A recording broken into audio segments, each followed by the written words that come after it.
Hello and welcome to Creatures Village. Let's start by naming a new world. There we go. And let's head in. So my friend Kath at the Kizune Twitch already did a pretty good job talking about the gameplay, so I thought maybe I could dispense a bit more information about the game. The version I'm playing is it's actually called Creatures Village, but that's not the actual name. The real name was Creatures Adventure, I believe, and Creatures Playground. It was 2 games, and they could be locked together to make a bigger world. So if you get Creatures Village, you get both games already locked together, so you have more world to explore.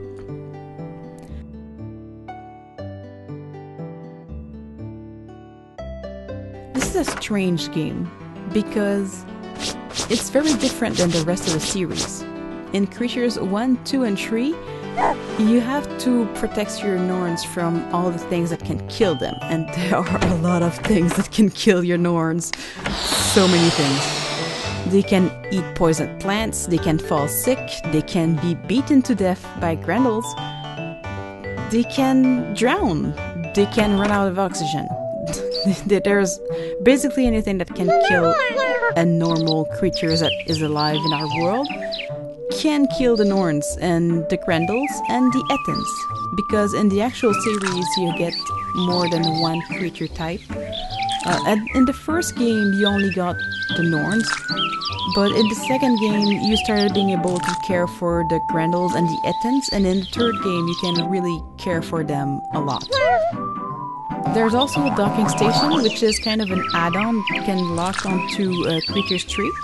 It was made to help share creatures, but I don't think it works anymore because the network went down.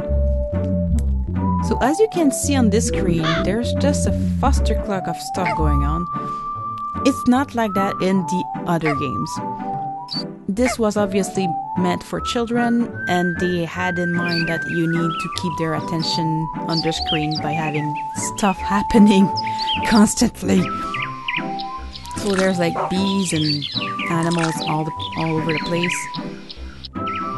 Well, there are animals in the actual series, but they're not this plentiful.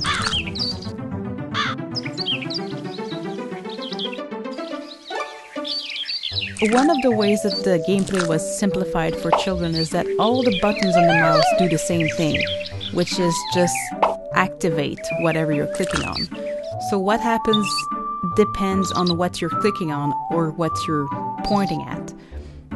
In the other games, you get to do different things with different buttons. For example, you might be able to hold your Norn's hand with one button and tickle their nose with the other, or you might be able to carry something with one button and activate it with another.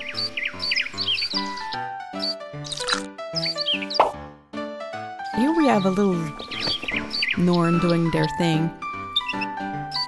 This is a very Creatures tree look for the Norns. Personally, I prefer the Creatures 1 and 2 look for the Norns. They're very, very cute, and they are actually Creatures 1 and 2 are 2D, and starting with Creatures 3, they're 3D. And in Creatures Village and Creatures Playground and Adventure, they were also 3D.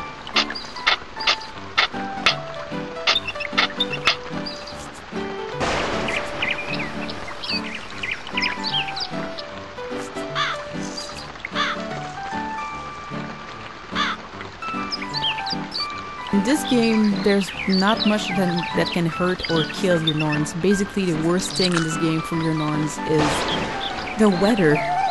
If they stay out in the rain, they can get sick, and they might die from sickness, but I think it takes a really long time.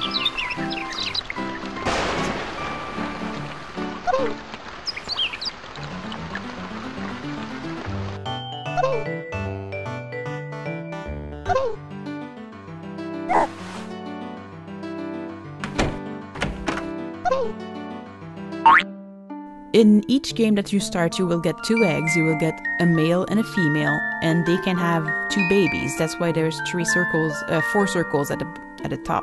Sorry.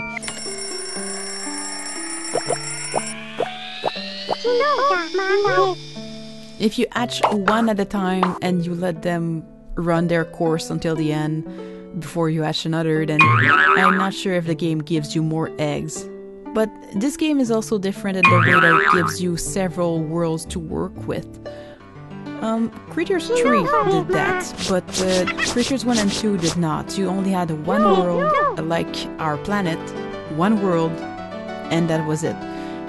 In Creatures 1, you even had a very limited amount of eggs that you could use. Your eggs came on a disc, on a small disc, and once you ran out of eggs, that was kind of it. There were ways to refill your disc, but it was scary when you ran out of eggs.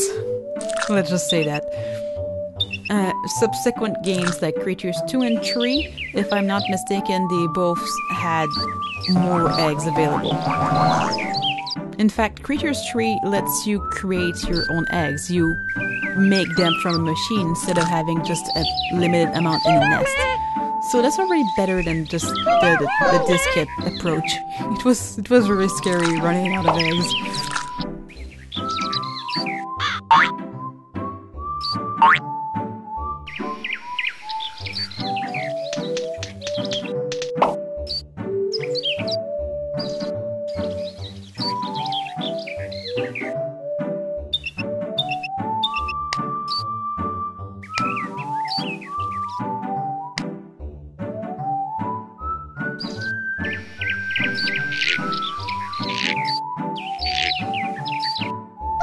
As you might see, as the Norns get older, they get bigger, and that's how you know they're growing up. If I'm not mistaken, if this game is like the other games, then the Norns will also get paler as they get old.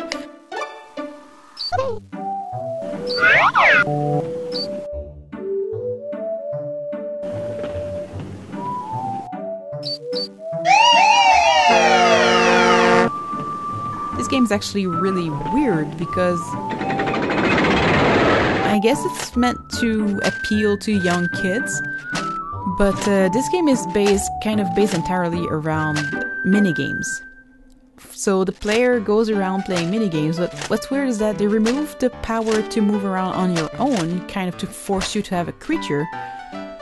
But at the same time, they made all of these minigames aimed at the player, not the creature.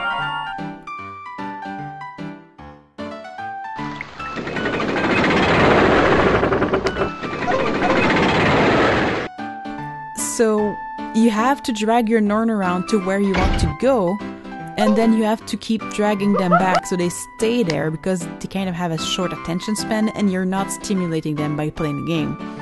So they get bored and they wander off, and then you have to drag them back again.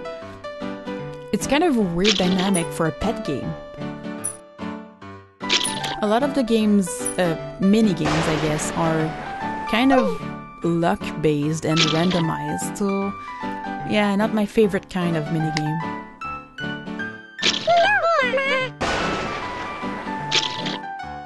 Also, the sound effects are wonderful.